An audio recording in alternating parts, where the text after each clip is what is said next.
It's insane how games in every other country end up so expensive. Positive for collectors in Japan, but it makes my collection look exponentially less value as a result. That's very correct. Games in Japan, insanely cheap. I got this along with 7 other games for 1 yen, which is like a cent. Obviously, I paid the Sendico fee and paid shipping, but the ending bid was a 1 yen. And these are like full-on games, the discs work, I've tested them.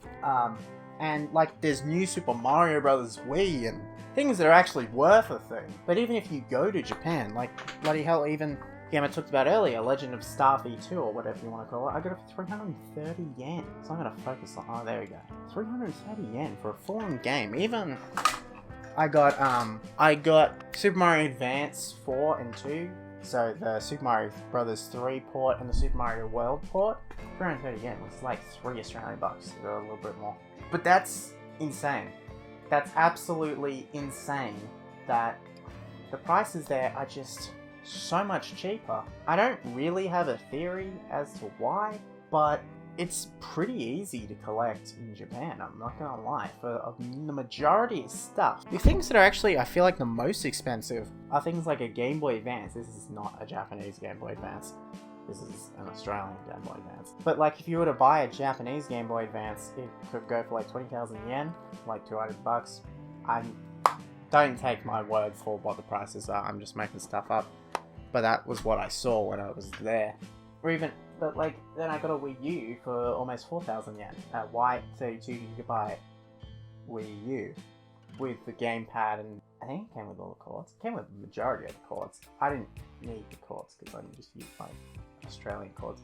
But, well, so I reckon if you're big into collecting, you should make your way out to Japan, because you're gonna find some pretty interesting stuff, even for collecting wise. Like, go over there, but Super Mario Bros. 2 is called Super Mario USA. Then there's this Famicom being a whole different thing, and the Famicom disk system, and SNES, and you get your funky things where you don't actually know what game you're buying for the Famicom disk system. Like, I thought I bought Metro, but this game, there's no labels on the actual disc, ain't Metro, which is kind of annoying, because there was these things that you would put the disc in back when the Famicom disk system was the newest Nintendo thing, and you could read-write what was on the discs. So kind of sometimes becomes difficult to buy this. I do also have Super Mario Bros. 2 / Lost Levels, and that's actually the game. You know what I mean? It's a very interesting place to collect video games. Like, a lot of these games actually have now those, and they even have like exclusive Nintendo Online controllers, because obviously the Famicom did not release overseas. So yeah, that's what I have the box sideways because I've opened it. But yeah, it's kind of cool. But a lot of things there, you know, are really cool. And you should definitely go if you want to buy games. And yeah, lots of things in the Western world are kind of expensive. Like, bloody hell, Pikmin. If you want to buy Pikmin for the Nintendo GameCube in the Western world, this is like 80 Australian dollars at least, maybe 70. I don't know.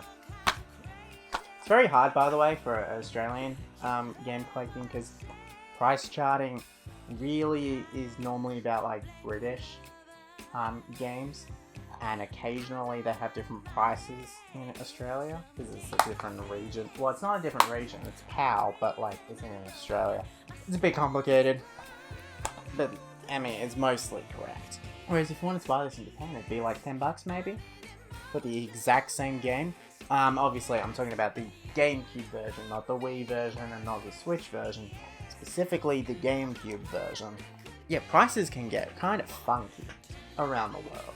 And I think I may end up talking about it in a proper episode of the Kiss Mario 123 show at some point.